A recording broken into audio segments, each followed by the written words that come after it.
Hallelujah. Hallelujah. Hallelujah. Hallelujah. Hallelujah. Hallelujah.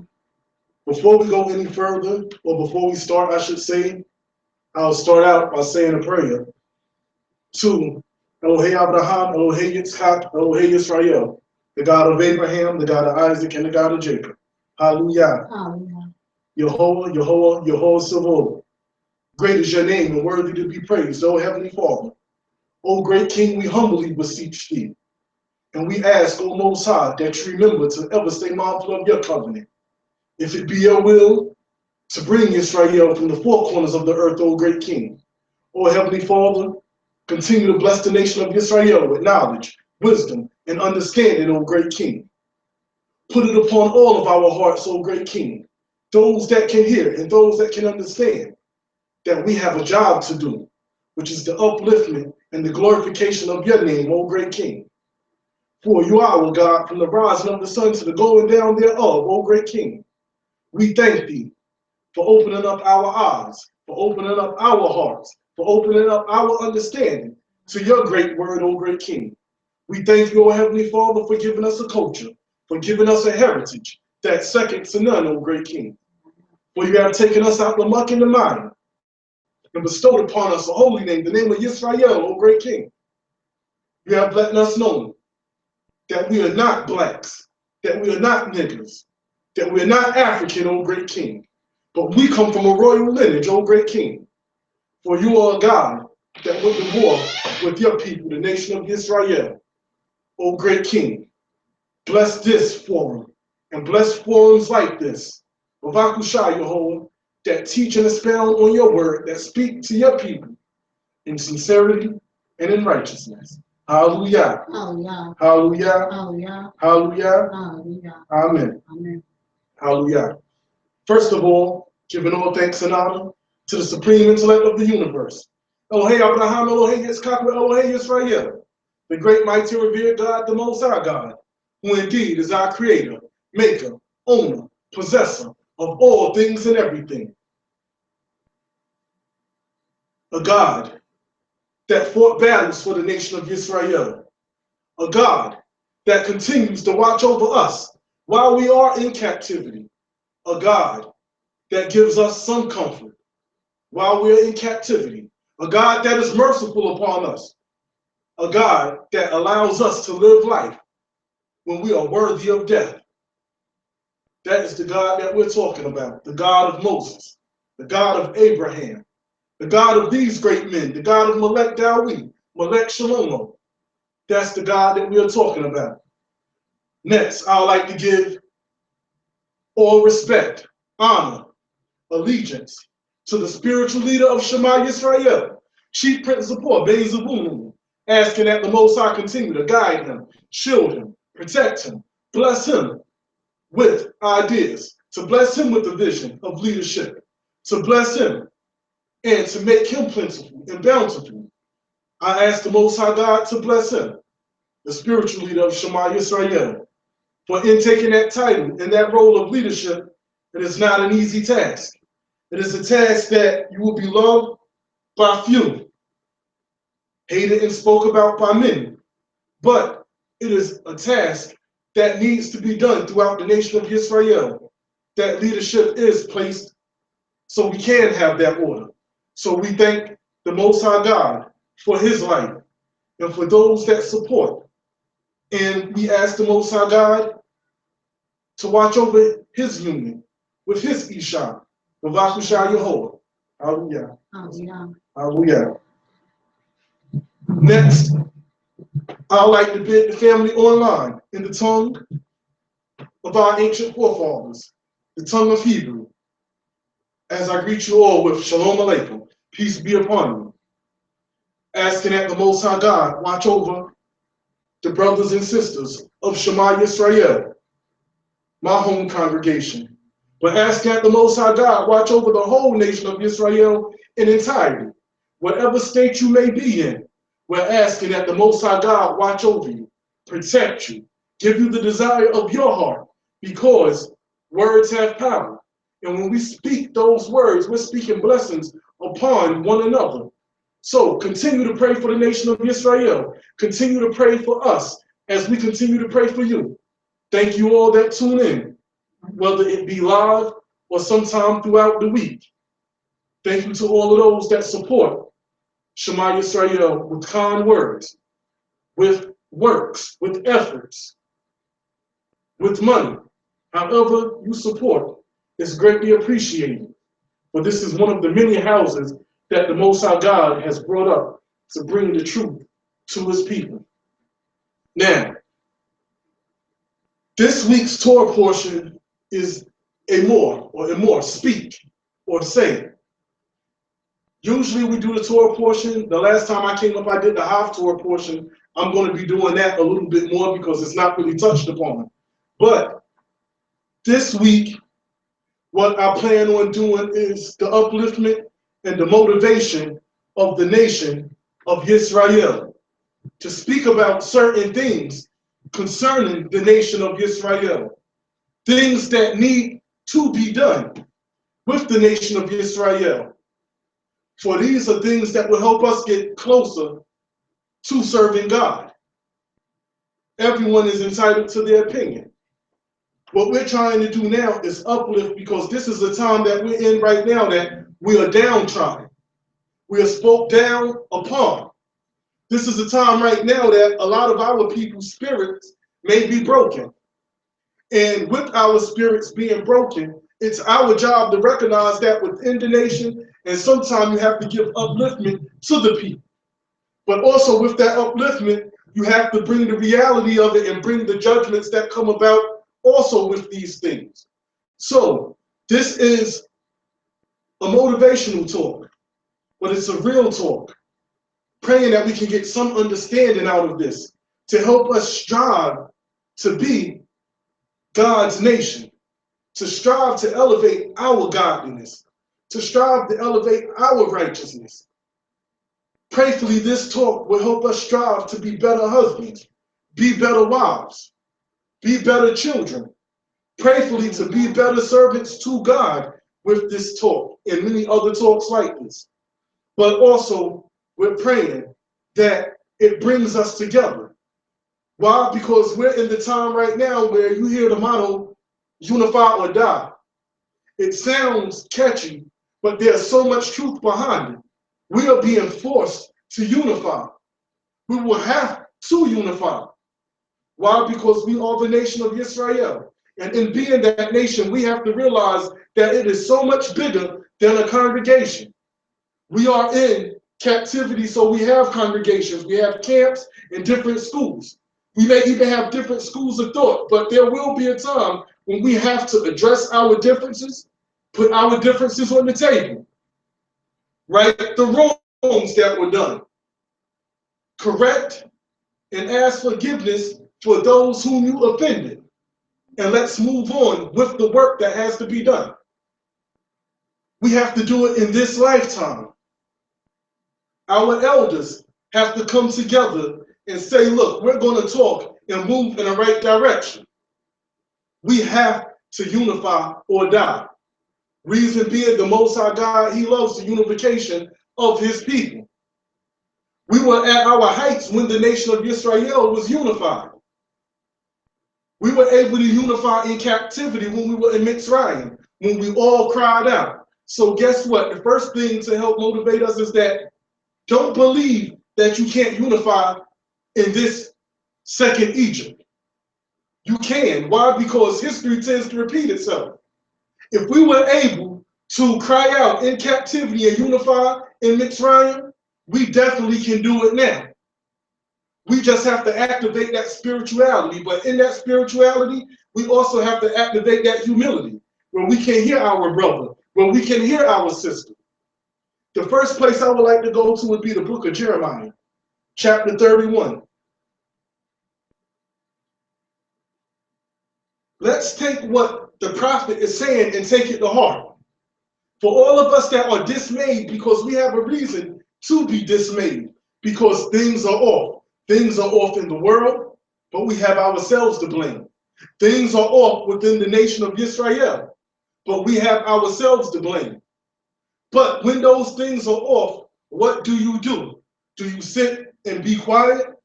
Or do you stand up and talk about and correct the things that's going on for the betterment of God's people?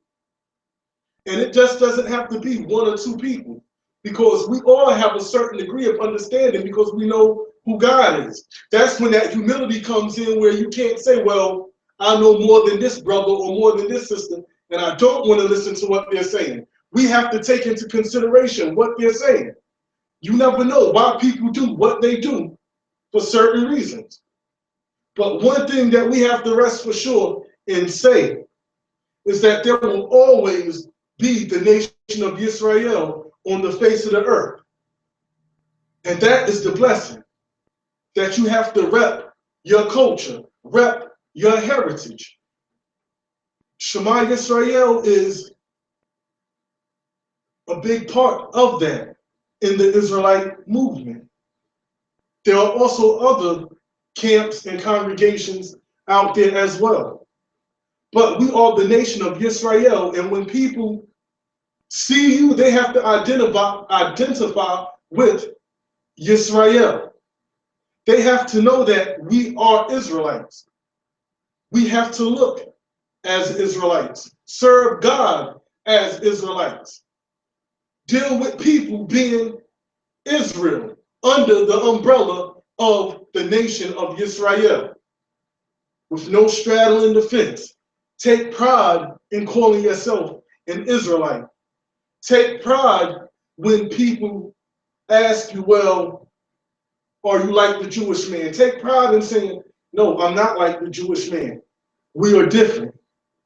There's a difference between Jews and Israelites.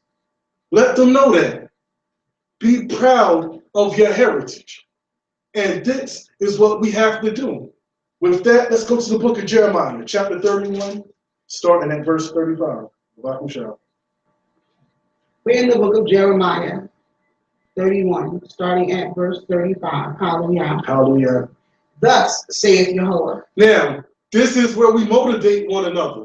Because when you read this, take it personally, Israel, because this talk today is a heart to heart, where I'm talking to you and I'm opening up my heart and trying my best to light that fire up under all of us as a nation, but within our congregations also, because we all can do a little bit more in the service of God. We can never have it in our head where we say we do enough for the Most High. How can you do enough for the God that wakes you up in the morning? How can you feel comfortable and say you do enough for the God that lets you go to work safely, that provides for you, that keeps your children safe, that hear prayer when you ask to be healed or for a loved one to be healed? Never can we get complacent and say we are doing enough for God. So this is the Most High God that is saying this now. Which giveth the sun for a light by day, and the ordinances of the moon and of the stars for a light by night, which divideth the sea, when the waves thereof roar. Now, when you read this and it's being read, internalize it. The Most High God is letting it be known what his credentials are, showing that he's credible, letting it be known that he is the one that does all of these things, that gives the light by day, that controls the waters.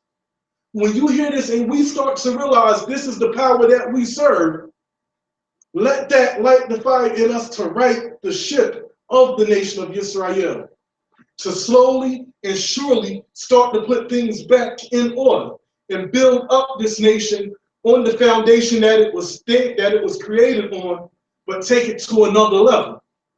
And when I'm talking about the foundation that it was built on, I will address that as this discussion goes on. Continue. Jehovah of hosts is his name. Jehovah Sabaoth, the God of hosts, the one that commands the wind to blow, the sun to rise, the sun to set, when the moon comes out. This is the God that we serve. That is a blessing in itself, knowing that we serve a true and a living God. one power. We are monotheistic.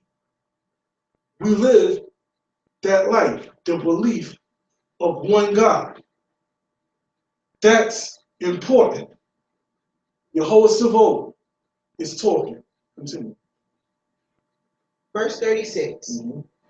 If those ordinances depart from before me, saith Jehovah, then the seed of Israel also shall cease from being a nation before me forever. Forever. This is the Most High God reassuring us. So do you see the power when we take time out to open up this book? When we take time out throughout the week to make God our priority. I always say He is the source of our resources. We have to find time throughout the week to meditate on God's word. We have to take time out. Of course, it's a hustle and a bustle, and we have to work. Of course, those that are part of congregations, sometimes you may have to get off and then go to the congregation and do something, and do some work. But that's what it is. Because the Most High God has just reassured us that there will always be the seed of Israel on the face of the earth. Other nations were totally wiped out. The Egyptians are no more. The United Arab Republic is there. The Egyptians are no more. Our God went to war with them and said there will not be another Egyptian. But the Most High God, let this rejuvenate us. Let this amp you up to know that what you are doing is not for naught. That's why we have to talk the way that we talk when it comes to serving this God. This is why there is a fight and a struggle within the nation, because the Most High God has promised that there will always be a representative of the nation of Israel here. You want to be in the line of being that righteous representation of God. You have to have it that when people walk away from you, they feel they have had a godly experience. This is how we have to motivate ourselves. And when we motivate ourselves with our words and prepping ourselves up, guess what? It will now spill over into our actions. With knowing that there will be a seed of the nation of Israel always here, it's time for me and everyone that looks at this and that hears about it, start considering their actions and their ways, because you are representing God, and you have to take it serious that you are not representing yourself alone. When you say that you are an Israelite, please realize that you are representing a nation of people. Each one of us have that civil duty to uphold the nation of Israel in a righteous manner, that people will see righteousness. That's what we are striving to do. We have all made mistakes, some privately, some publicly. But you know what? We are still here. Why? Because Torah for his word, and he is a God that changed not. There will be the seed of Israel here. And that's what he is saying. But within that seed, this is what motivates us to do right.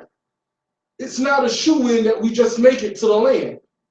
When we serve God, we have to think and be on our guard at all times.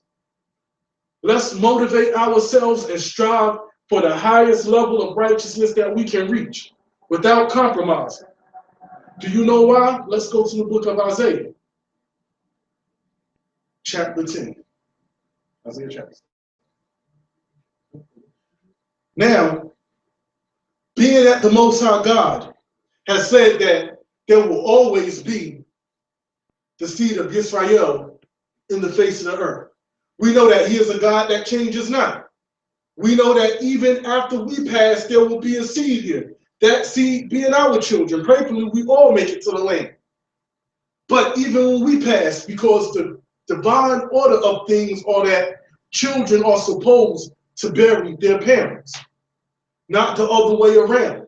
Let's consider that we are doing this for a reason.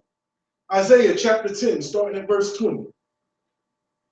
We're in the book of Isaiah, chapter 10, starting at verse 20. Hallelujah. Hallelujah. And it shall come to pass in that day that the remnant of Israel and such as are escaped of the house of Jacob. Now, the remnant of Israel that is speaking about. We have to realize that in this walk, everyone will not make it because only a remnant will return. Do we know the number of that remnant? No. We can't say that the remnant will be a small number because the way that we see things and the way that the Most High God see things are totally different. That's why even within this walk, there's a certain level of humility that you have to have when you talk about our God, when you try to break down things that he do, because he says his thoughts are not our thoughts. His ways are not our ways. As far as the heavens is from the earth, is his thoughts compared to ours. Now, it says that there will be a remnant. We don't know the number of that remnant. Neither can we be haughty enough to say, well, I know I'm going to be in that remnant. We all want to be a part of the remnant. But within that remnant comes works, comes correction, comes order. These are things that we all have to be a part of. We all have to want to be in line with a certain order. We all have to want to be in line and put works in. Each one of us that are part of a congregation, please, let's realize that it's more than just going on Shabbat. It's more than even giving money and saying, I did my part. Because financially, if all you're doing is saying, well, here's my part, I'm giving money and that's it, there still has to be more. Why do I say that and how do I back that up? When the tabernacle was being built, and Moshe Rabbeinu, Moses our teacher, may his memory be blessed, had to stop the nation of Israel and said, I have enough now. Do you think that's all they did was say, well, I gave and went back to their tents? No. It was works and efforts that they did. It was an excitement that they knew that the tabernacle was being built, the Mishkan was being built. Even after they gave, they wanted to do works, physical works. That's why we have to be a representative. And this is what this is about, motivating people. Because if I'm just giving money, people can't see that. God knows that's what you do, but along with that comes works. There's a verb, an action word. Also, we have to give our children something to look forward to. We have to give our children an example to look to. Our children cannot feel that it's good enough just to go to Shabbat or go to teachings because the Shabbat is in, even if you're at home, but to go out and go to teachings or sit in the Shabbat school and then that's it. The way that spirit comes upon them, they look at the parent or the parents. Take time out for your God. Take time out to make a work detail, to feed the homeless, to do something so they can see that Ima or mom or mother or mommy, that Abba, father, dad, daddy, pops, whatever you call them, are doing physical works in the upliftment of the people. Because that's what we have to do. We have to let our godliness be seen by our children and those that we come in contact with. Because there's only a remnant that will return. The Most High God let that be known. So it's what can we do for God? What can we do when leaders cry out from various congregations and say we need to do this? You have to fall in line if it's righteous and do these works for God's nation because you are a representative of God. The lazy spirit that we have to ask the Most High God to take that away from us. We have to dig a little deeper when we're tired to make time out to do something. You cannot feel comfortable, and you shouldn't feel comfortable, family, and talking to myself also, and not spending no time in the house of God.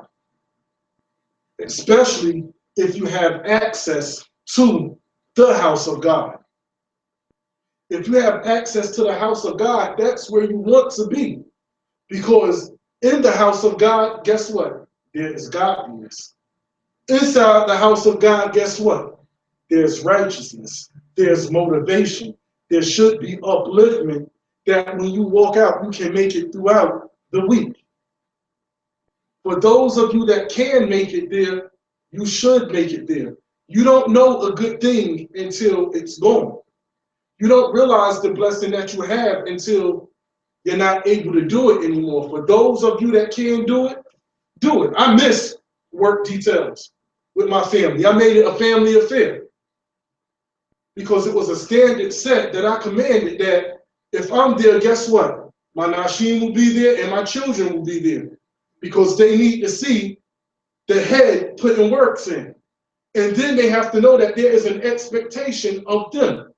And then the children will realize that it is expected of them. And it becomes a joy to do service in the house of the Almighty God. So let's find that spirit to put works in. Because we can say that we're tired, we're tired, we're tired. We give all our strength over to our jobs. But then we play second the house of God. And I'm talking to myself also and saying this is something that we have to get out of. And that's what this talk is about.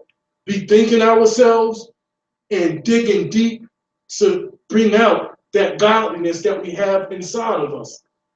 This talk also is for those whose spirit may be broken, that may be considering leaving the nation of Israel. Never get tired of doing the right thing. Never let no one stop you from serving God. I don't care what you go through. Don't let anyone turn you away from God because God's law is perfect. So perfect that it converts the spirit or the soul. So just because you run into a bad encounter, don't walk away from your people because you're governed by Torah. You're governed by Torah. Let that be known that I may have hit a stump, but guess what? I'm going to keep pushing because I'm governed by Torah and not governed by man. With that, let's go to the book of Leviticus, chapter 19. We have to realize something. We're not going to be here forever. Our elders are not going to be here forever. It's a beautiful thing when people take time out, when we take time out to honor our elders.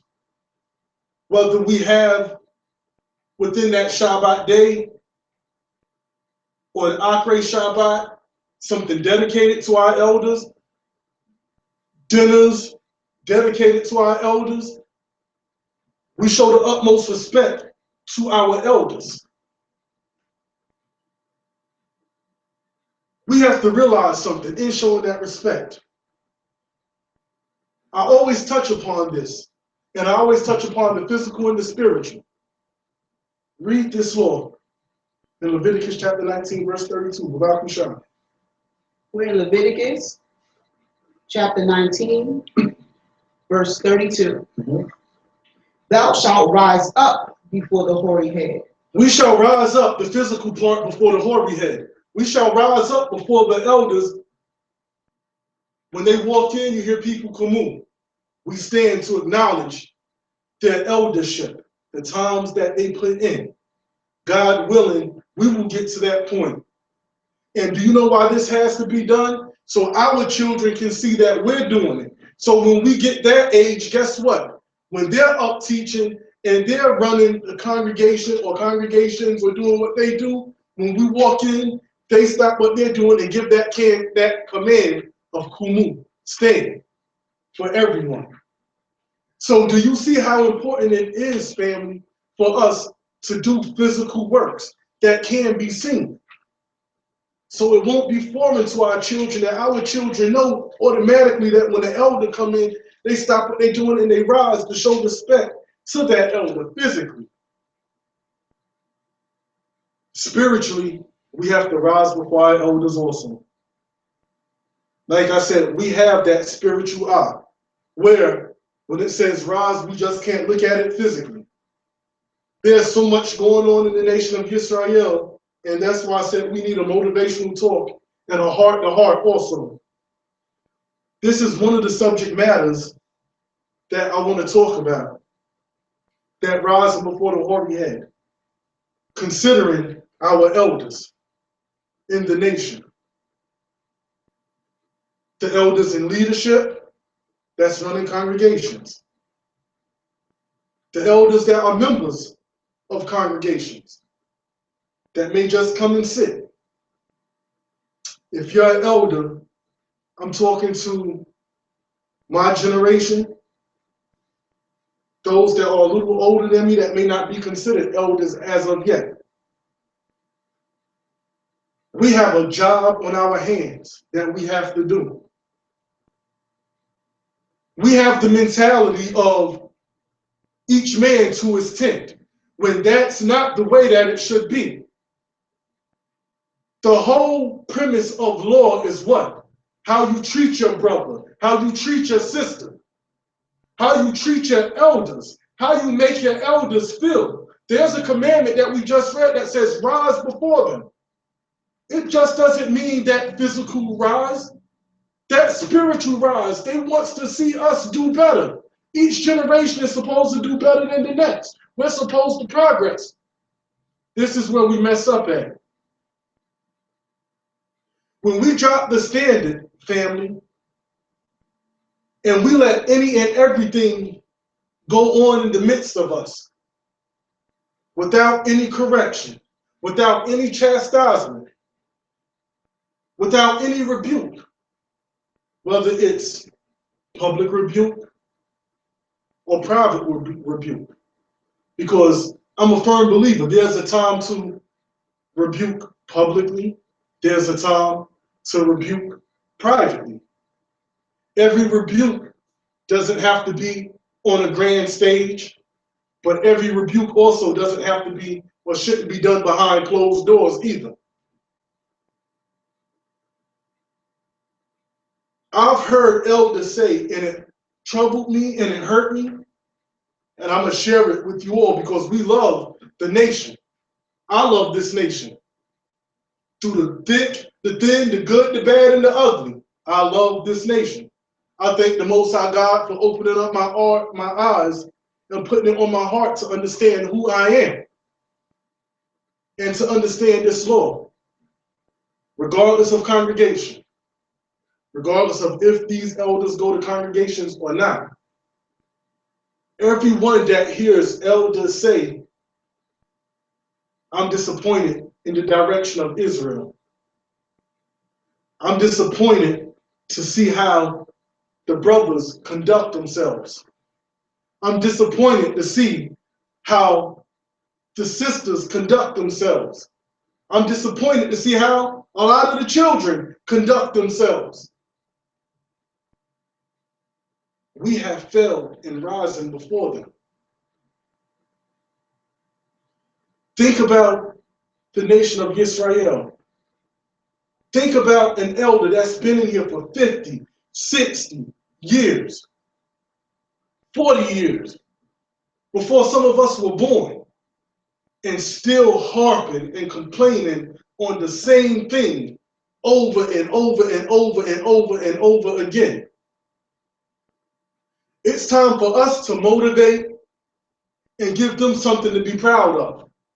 It's time for us to all take it upon ourselves personally to accept that challenge, that when their head go down, it goes down in peace. Because the elders that's been in this way starch for 15, 20, 25, 30, 40 years.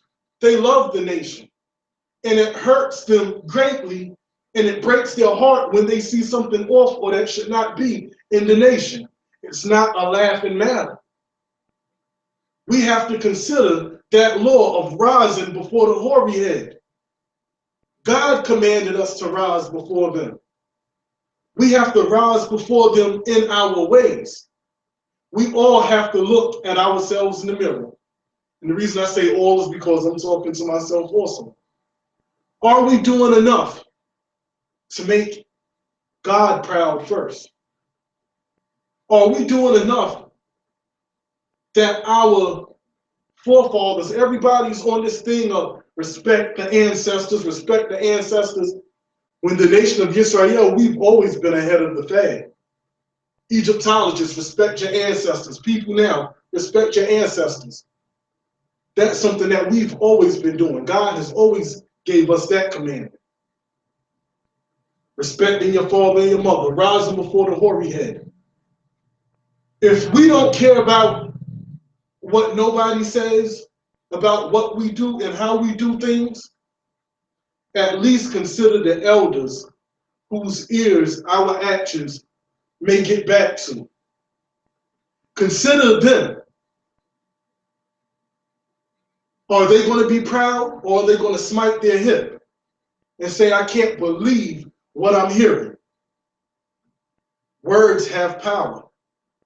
Tefillah, tefillot, prayers have power. You do not want elders to start crying out on behalf of this generation and the things that they're seeing that just isn't right or ought to be. Let's consider our elders in our actions. It's not a laughing matter, because we will be their age one day. And the standards and the things that we taught, especially that which is right, and we know that can do good, we don't want the next generation to dash that away. Whenever we keep a righteous standard, that standard, or we elevate it to make it better, it's counted as righteousness in the eyes of heaven. I know this for a fact. Let's go to the book of Jeremiah, chapter 35.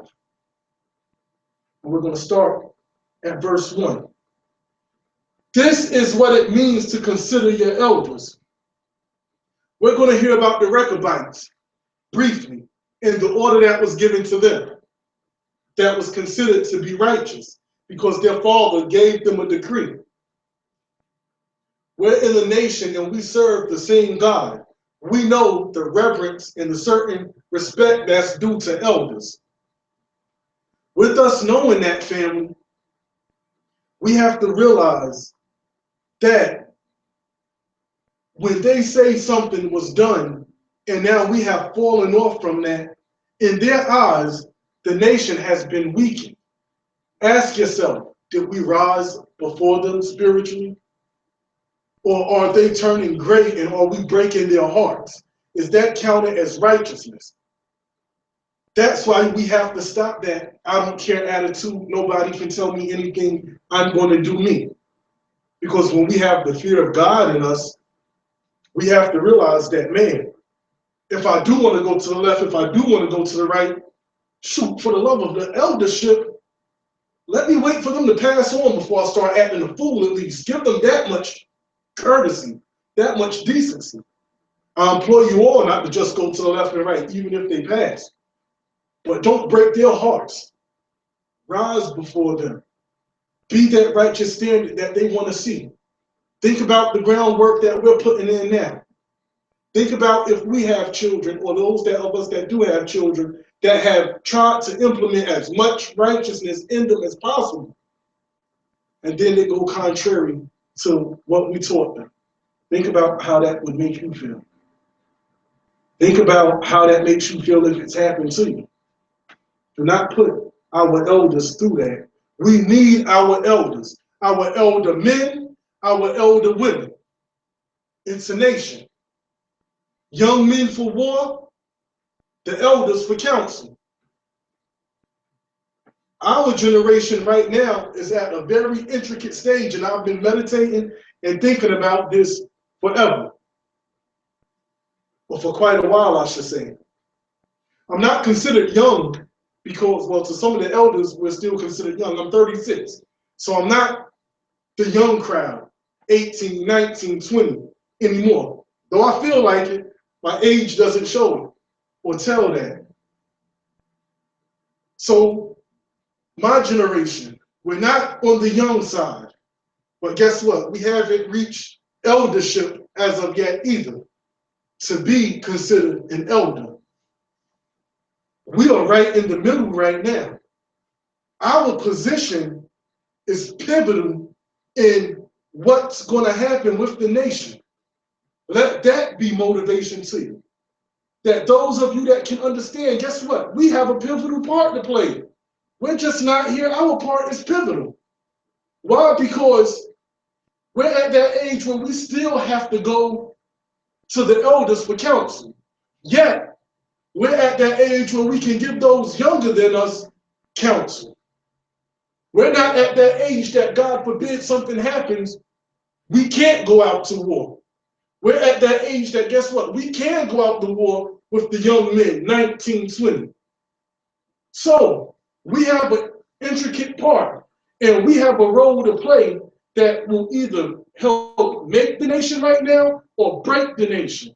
And that's why leadership is coming down so hard at different places on us. That's why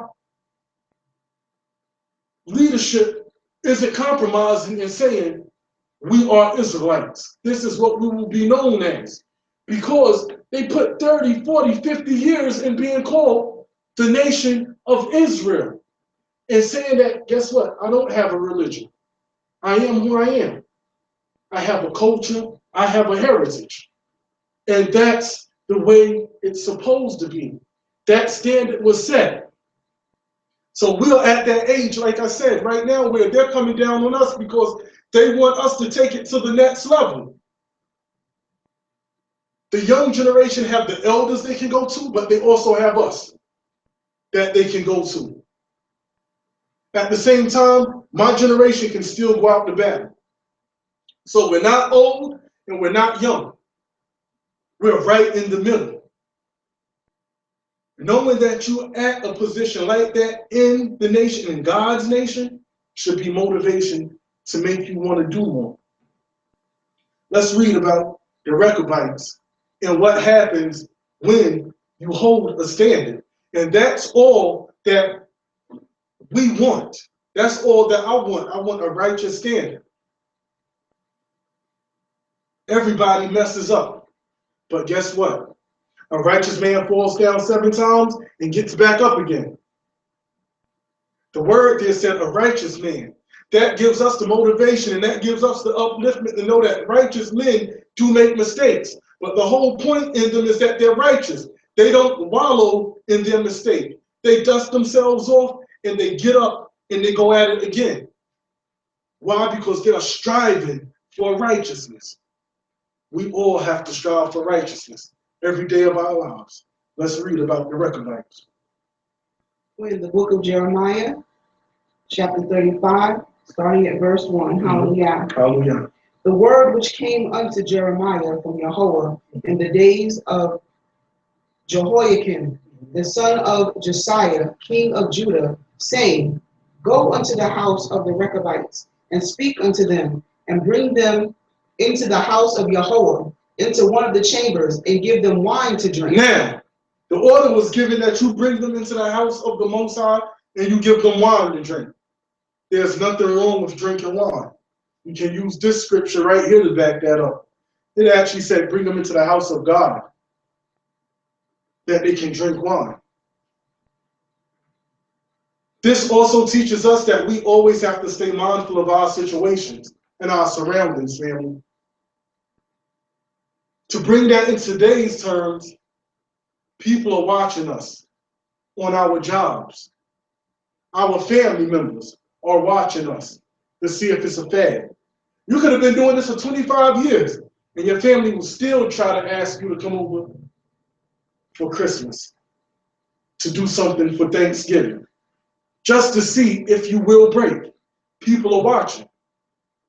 People are watching us. Let us find that motivation to be that shining light that we're supposed to be in the eyes of the nation of Israel, for others to see, for others to go to for guidance. Let us be that light that when our leaders look at us, they can say that their works wasn't for nothing. Our men, our elder women and men that put their lives on the line, that fell up under order, let them see that it was not for granted in their offspring, in the next generation, in their students. We have to have a certain amount of honor in us. And if that honor has gone, it's okay, because things happen, but it's time for us to bring it back now.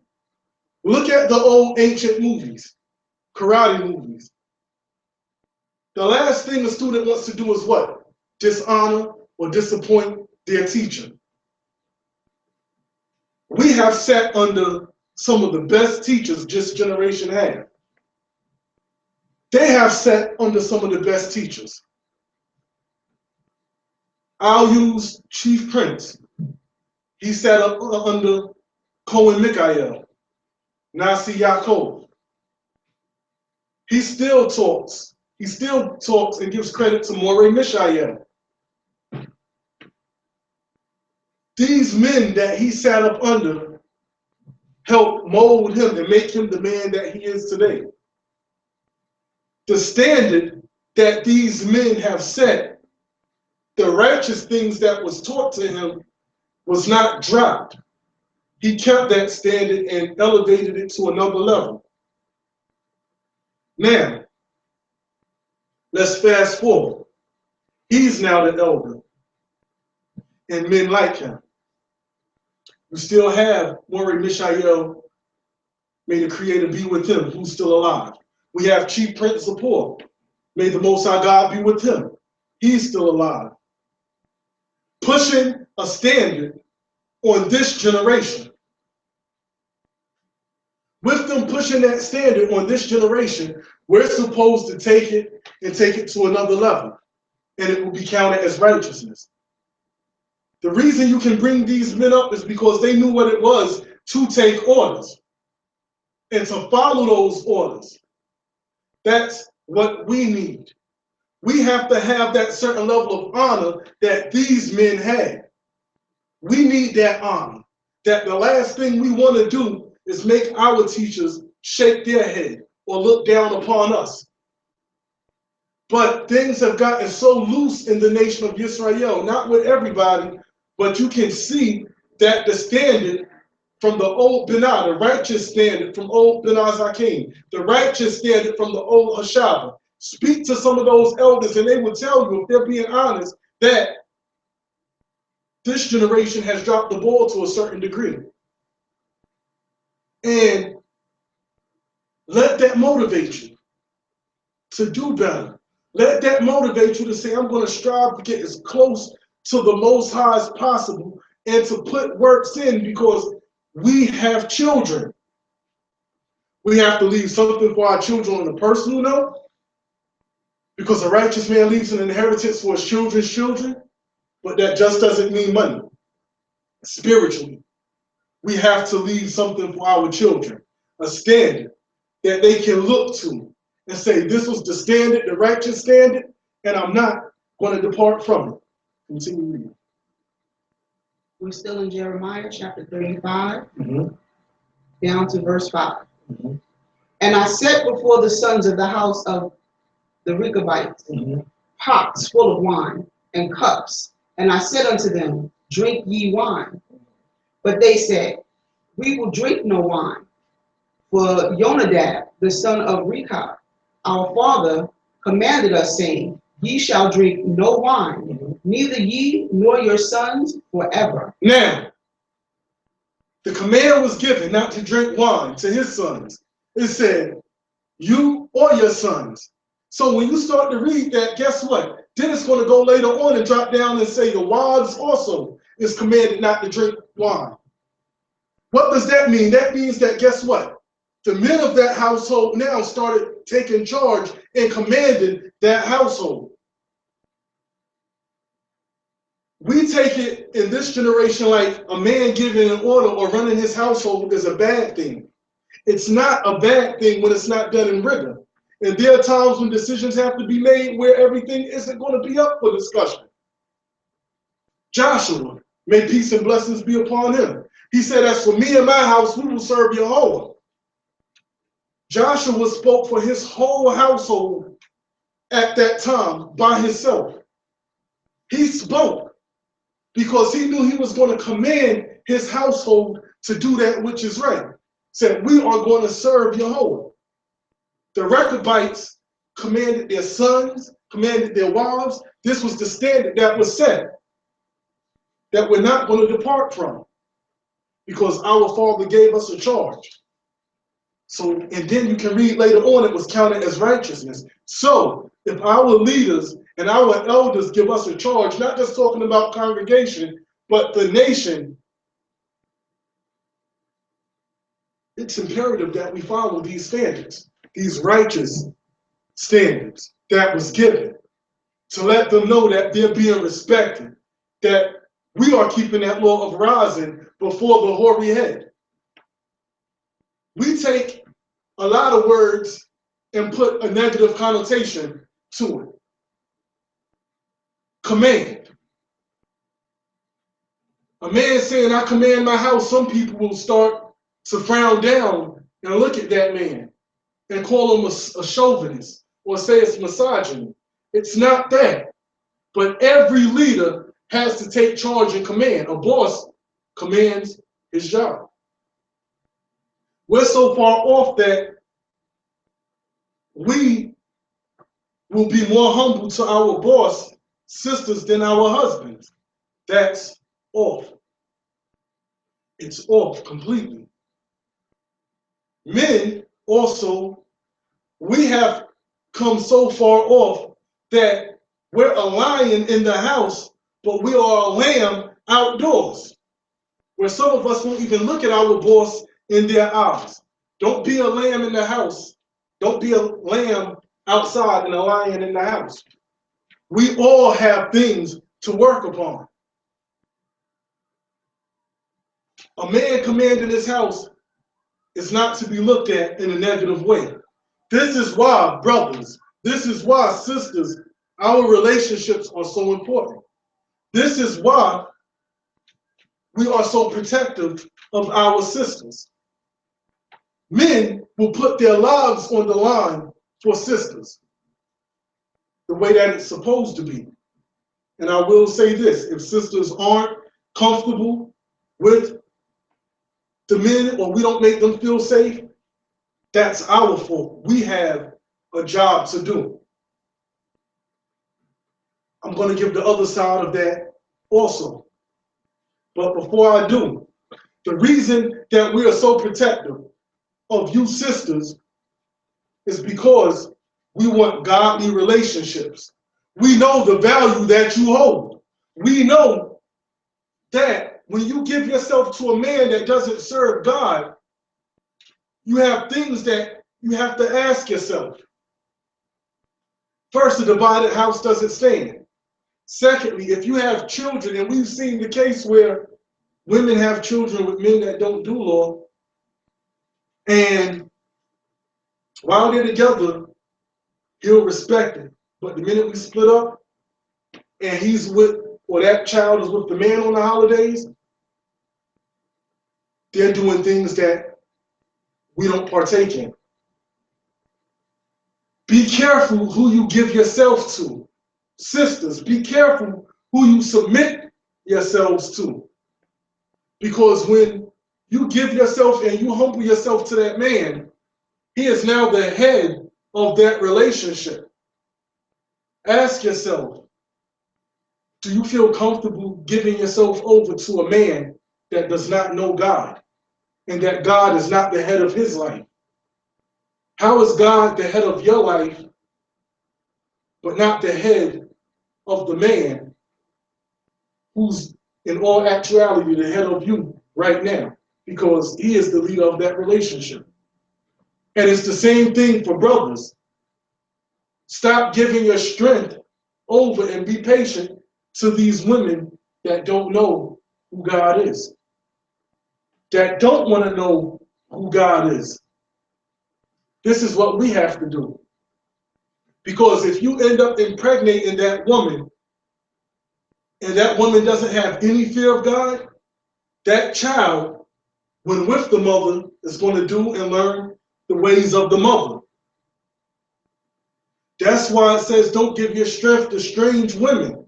It's those women that do not know God. We have to really start to evaluate our relationships and who we deal with and who we give ourselves to for the betterment of this nation. Because our children are the future. Always remember that. Our children are the future. Know that if things do hit the fan and we are not together, your child will still learn about this great king. That's what we have to consider. The people that we are giving ourselves to, if things do not work and we have children by them, are they still going to serve God? This is what we have to consider. Sisters, consider when you're putting works in for the Most High. Picture you having a man that don't have the strength to do that.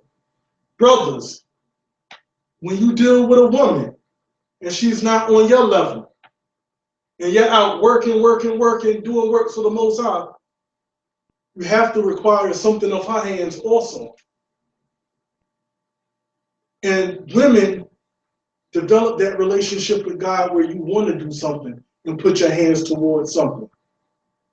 We need sisters that will be vanguards of a righteous standing, not just in one congregation, in every congregation, within the whole nation. We have to have a standing, and we can have that standing with effective communication, with practicing Torah, with putting our gripes on the table and clearing them out, and then looking at the end game. We need men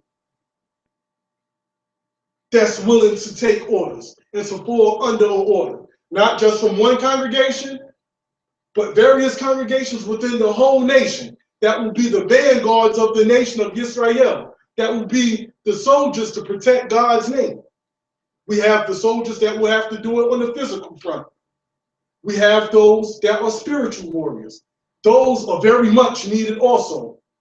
Those of you that are studying, because when you go out to war and you bang against an Egyptologist, or you bang against an atheist, or you're going up against a Christian to try not to belittle them or debate them, but to show them who God is, that's a battle also that you have to train for, that you have to be in shape for. Sisters, you are the face of the nation.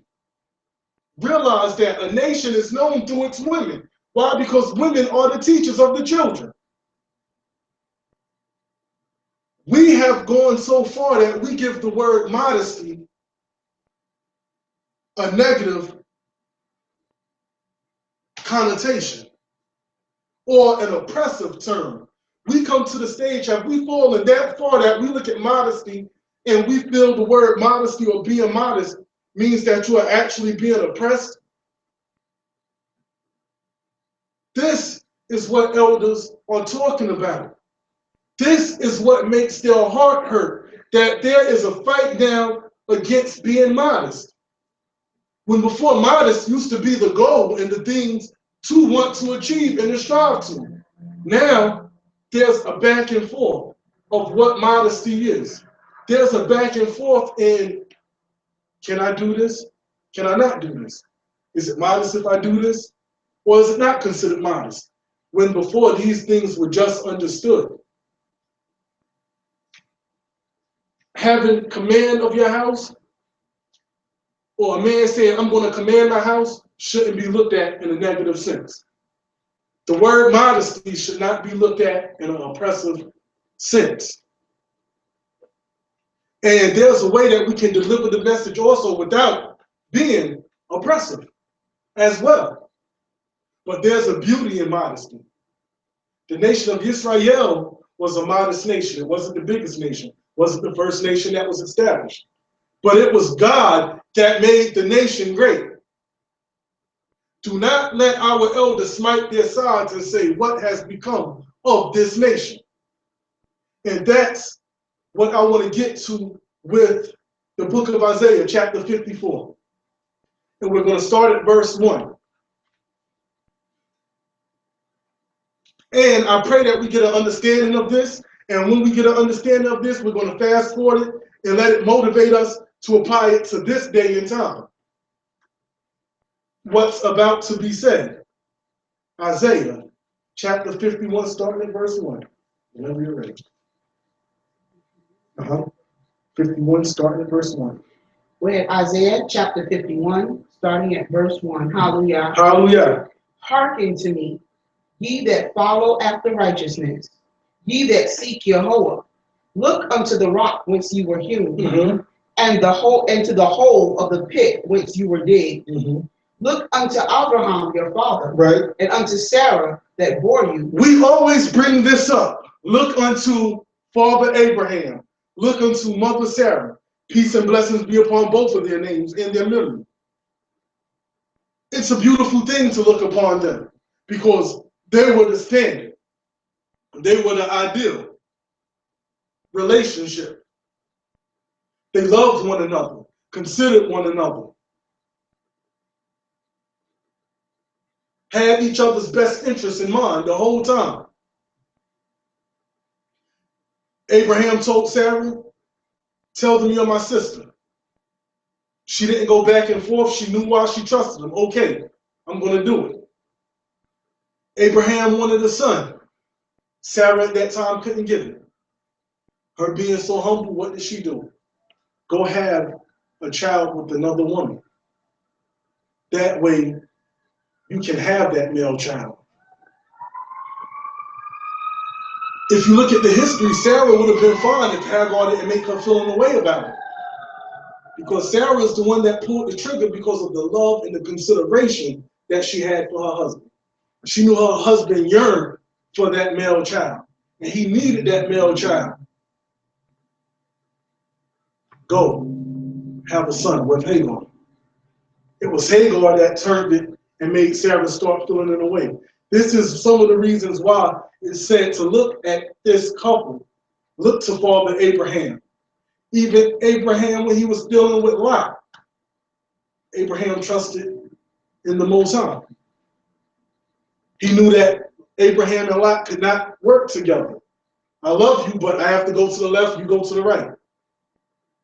This man and this woman exemplified righteousness. But when it always says look to the old of Abraham and Sarah, it also says look to the ways of the old. Let's bring that up in these days and times and let this motivate us. Let's look at the standards of the whole Hashaba that were righteous. Let's learn the history of the old Ben Azakin and the things that they did that were righteous. Let's look to those righteous standards also and implement them in our days and times. Because when it was commanded to us to look to Father Abraham and Mother Sarah as that motivation, as that standard, it was to add those things that were left on record to make us better. Let's look at and learn the history and be motivated to learn about commandment keepers. Like I said, the old Hashaba, the old Ben Azakin. Learn from the elders, ask questions, the things that they used to do that were good. Take it, let it motivate you. Let it amp you up. You say, yeah, we're going to take that, but we're going to take it to another level. That's truly what a righteous leader wants to see, that this generation has surpassed their generation in knowledge, wisdom, understanding, and in deeds.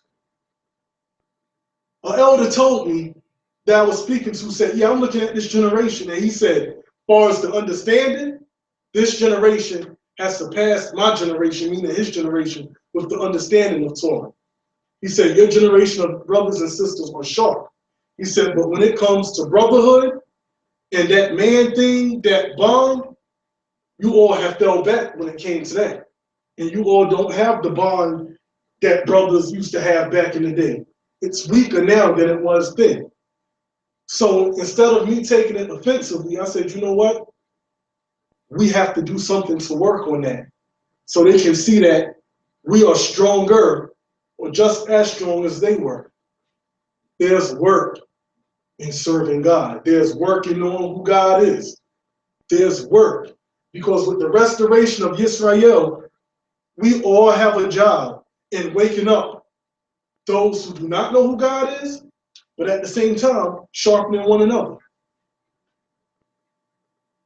Get our teenagers involved in doing things at the camp. Take time out.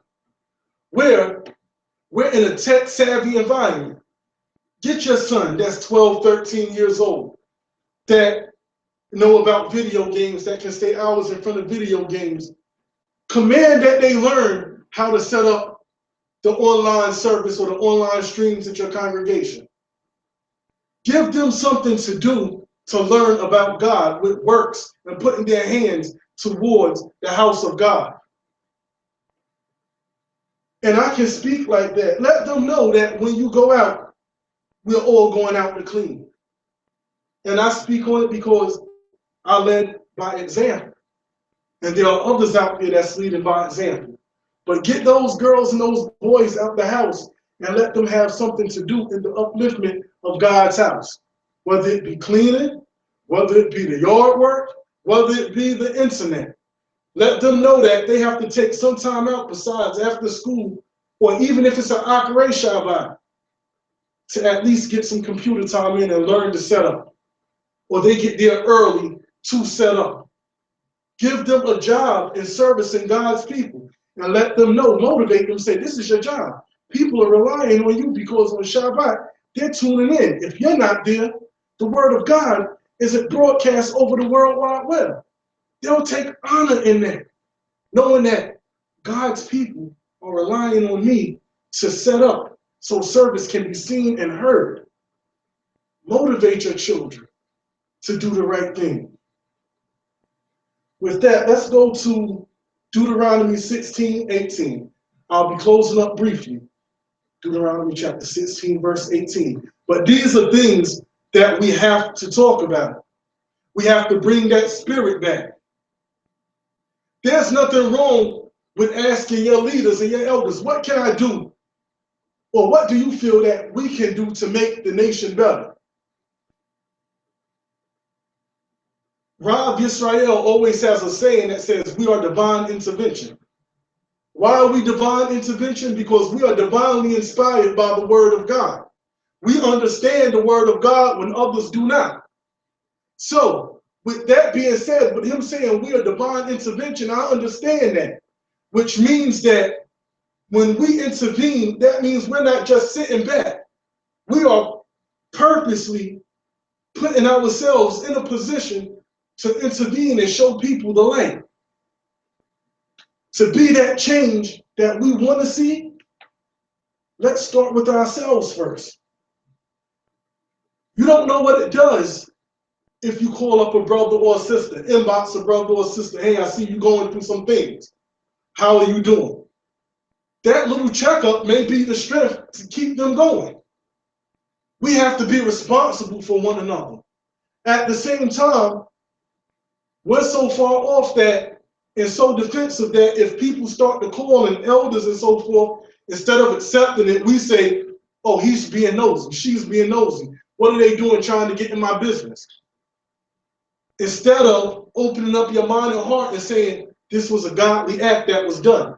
And regardless of that person that may not take it, the brothers and sisters that do take time out to check on one another and check on people, keep doing it. Keep doing it. Because you'll eventually find that person that appreciates the effort, that appreciates the phone call, the text, the inbox. Never stop doing the right thing. Because God, though he may have gotten fed up with Israel, said there will always be the seed of Israel on the face of the earth. We brought it right back full circle to that, to be the motivation, to keep doing what you're doing, and for you to be in that rhythm. Deuteronomy 16:18.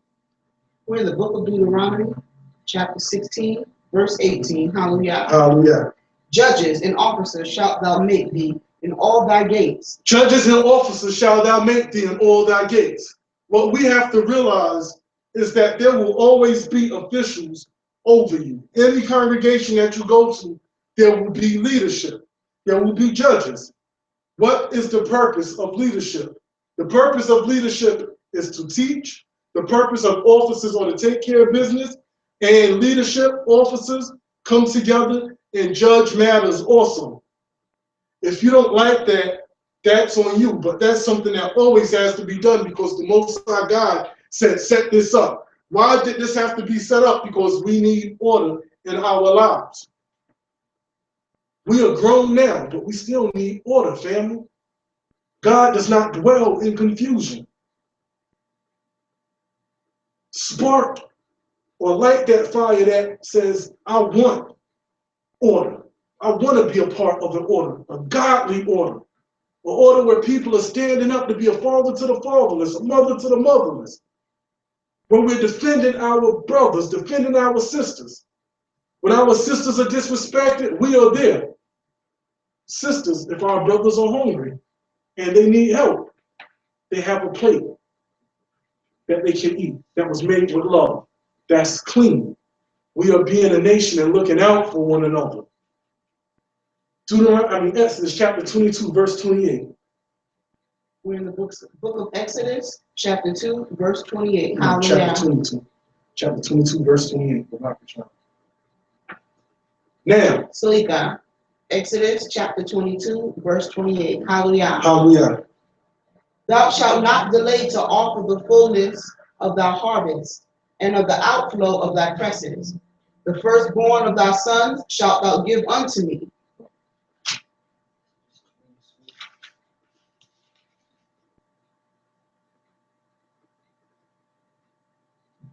Exodus 22, 28. Thou shalt not revile God, nor curse the ruler of thy people. I think that one may be put in a different verse. But in Exodus chapter 22, verse 28, thou shalt not revile God, nor curse the ruler of thy people. That's a lot of what's going on, and that's what has to stop now. Not so much the cursing of God, but the latter part, cursing the ruler of thy people. The ruler of thy people that is speaking about right then was a king. But when you have the ruler of your people, we're talking about the heads of leadership and congregations. There's too much willy-nilly people being able to express themselves or disrespect leadership or be petty or throw shade and don't think that there's nothing wrong with it. When in all actuality, it is something wrong with that. If you don't like what a leader said, it's not for you to make a joke about it. It's not for you to try to throw shade. If anything, it says debate thy cause with thy neighbor.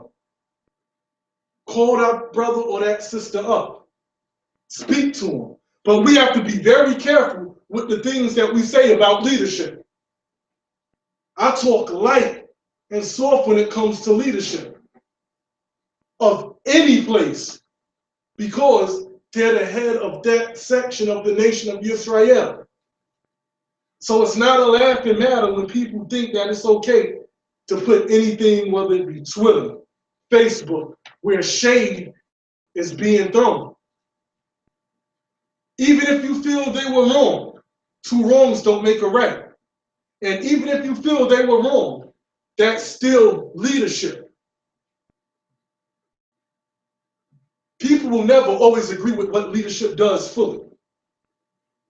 Moshe Rabbeinu, Moses, our teacher, peace and blessings be upon him, was spoken about with Miriam.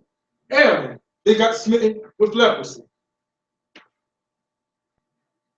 Leadership will always be spoken about, but there's a right way to do it. You think people always agree with Joshua, with King David, with the judgments that they made? But it says, do not curse God. Do not revile God nor curse the ruler of his people. Whether you like it or not, once you go to a place, those are the rulers of that particular section of people. For them to be spoke about in any kind of way isn't Torah.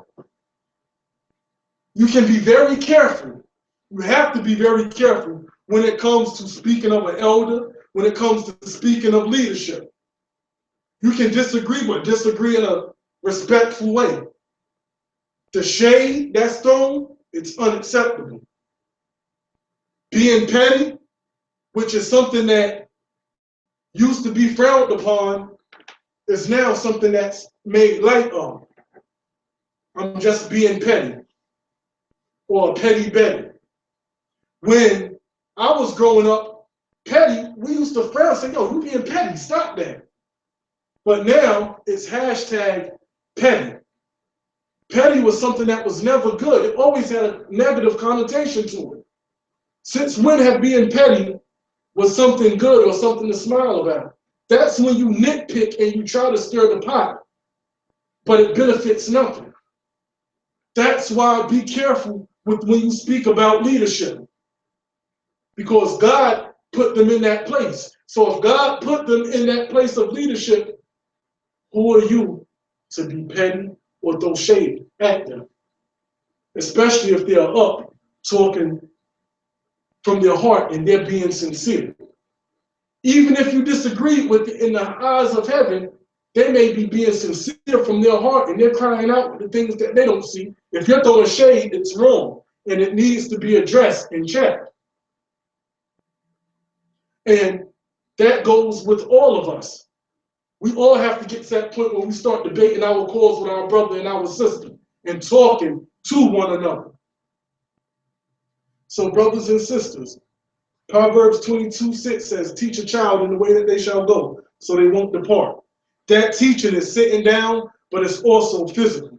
The whole thing is to show the children something that they can aspire to show them prosperity, that they can serve God and don't have to be poor, beggars, and paupers, but also to show that you, as a parent, is taking time out in the house of God and you're bringing them along also. Give them a responsibility. If there's a man's order or men's order, put that child in that order. Let him be with men. He's not going out to war at that age, but he is going to be with men and learn certain things. If there's an order for women, put your daughters in it.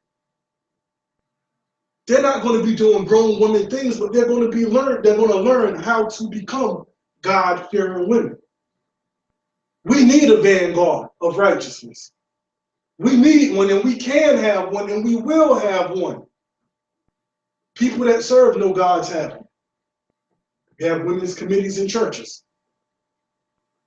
We have the Nation of Islam with the MGT, GCC, which is the Modern Girls in Training and General Civilization classes. You have them. And these are people that serve false gods. Why can we not have that or be apprehensive to be a part of something like that? Sisters, be a part of a righteous sister movement. Brothers, be a part of a righteous brotherly movement. It may start in pockets with a congregation here, but it's the spread, and the end game is to come together collectively under the umbrella of the nation of Israel. Are we going to fall out at times? Yes. Are there going to be times when judgments have to be made? Cain, absolutely. But we can work through anything because we have Torah. After the judgment comes the staff. Will there be times when things can't be patched up and things will never be the same again? Absolutely. Are there times when we will go through things and after that, will it make us stronger? Absolutely. Are there times when all it took was a conversation and guess what? Things are cool just like it was a week ago? Absolutely. These things will happen. Brothers and sisters, I'm going to close. Just to stay mindful, today is the 16th of Ziph. If you are going to do the Omer count, it's the 31st day of the Omer. Some elect just to count the following weeks. If you decide to do that, well, God bless that effort also. If you decide to count the Omer, God bless that. As long as you're doing something to stay mindful within the season that we're getting ready to approach, which is Shavuot. We're praying that the Most High God watches over us during that time and allow us to make it. Praying for the whole nation of Israel. Ask that the Most High God found my words acceptable in the courts of heaven, that it can be inscribed in the book of life. Praying for praying for all congregations, praying for every brother and sister that's striving for righteousness and teaching God's word. Stay the course. Stay in your books. Continue to study. Asking for the Most High God to hear the prayers of brothers and sisters that want companionship. Bless them with a righteous husband. Bless them with a righteous wife. Hear their prayers. Barak B'Shah, O Most High. Praying for my congregation, Shema Yisrael. Praying for my leader, Chief Prince of Poor, Baines of Woman, and the dignitaries and the officers and the brothers and the sisters of that congregation, of every congregation in every state. Praying that we got something out of this lesson, brothers and sisters. Life is short. Pray hard. Thank you for listening. You can go to www.shemayisrael.info.org to leave a donation. You can go back, look on various teachings. Teachings start at 10:30 in Brooklyn, New York at 297 Saratoga Avenue between Dean and Pacific in Brooklyn, New York, family. We will close out with the prayer, but before we do, I'd like to thank the Most High God for my daughters. I'd like to thank the Most High God for my Nashim, or my wives, that ultimately make my will their will when it comes to the glorification of God, the ideas that I have, or any of the various things that I've tried to do so far to reach out to people while being down here. They have supported it, done what I've asked them to do in the upliftment of God's people. And I know once I give the command or the order, it will get done. And I don't have to second guess it. So I truly thank God for their lives with being patient with me, because it's a struggle to try to wake people up in the South. But we're trying, and God is blessing us. So with that, brothers and sisters, we're going to close out with the prayer, praying that you got something out of it. Tune in to Shema Yisrael this Shabbat day. Hallelujah. Hallelujah. Hallelujah. Oh, heaven, hallowed, it's kind of Yisrael. Great is your name and worthy to be praised, oh Heavenly Father. Oh, great King, being that the sun is down, we thank you for seeing the beginning of a new day, oh great King. We ask that you watch over the nation of Israel in the north, the east, the west, and the south, oh great King. We ask that if it be your will, to let our words wake up people, oh great King. Put the words in our mouth to answer their questions, oh great King. Oh Heavenly Father, if we have turned away any souls, we humbly ask for your forgiveness, oh great King. For we know that we have all done things that are worthy of death. But because of your mercy, O great King, we are here today. For there is no God like you, from the rising of the sun to the going down thereof. For you are the one that has gave us substance. You are the one that provides a roof over our head, food on our plates, clothes on our back, O great King. Vehicles to go to and fro, and O Heavenly Father. O Heavenly Father, watch over Israel. Get us under one accord, Barak B'Shah, O great King. Let us be able to come together eventually, O great King, to speak as men, speak as women, to right the wrongs. Put that spirit on us, O great King, that we feel the obligation to make this nation great again in the eyes of man.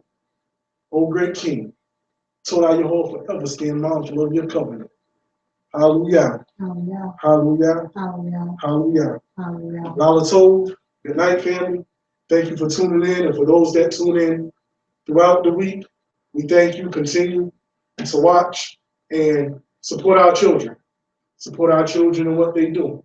They have a beautiful Shabbat school that's headed by Prince Yakael and Shema Yisrael. They now have added Mori Yeshaya to help with the Hebrew. You have the small children. I think it's Princess Tahila. And if there's any other sister that I may be forgetting that does that also, please forgive me. We have Erev Shabbat services that's conducted by our sisters and various sisters, because our sisters have a platform and they see things totally different. And for you to be a brother and think that you can't get anything from a sister, you're absolutely wrong, because the spirit of the Most High God is in them also. So tune in to Erev Shabbat services also, and sisters, hold that part, hold that service. Find joy in that. Let that be your project. Be proud to be a part of it. Everyone put their hands in because many hands make light work. Hallelujah. Hallelujah. Amen.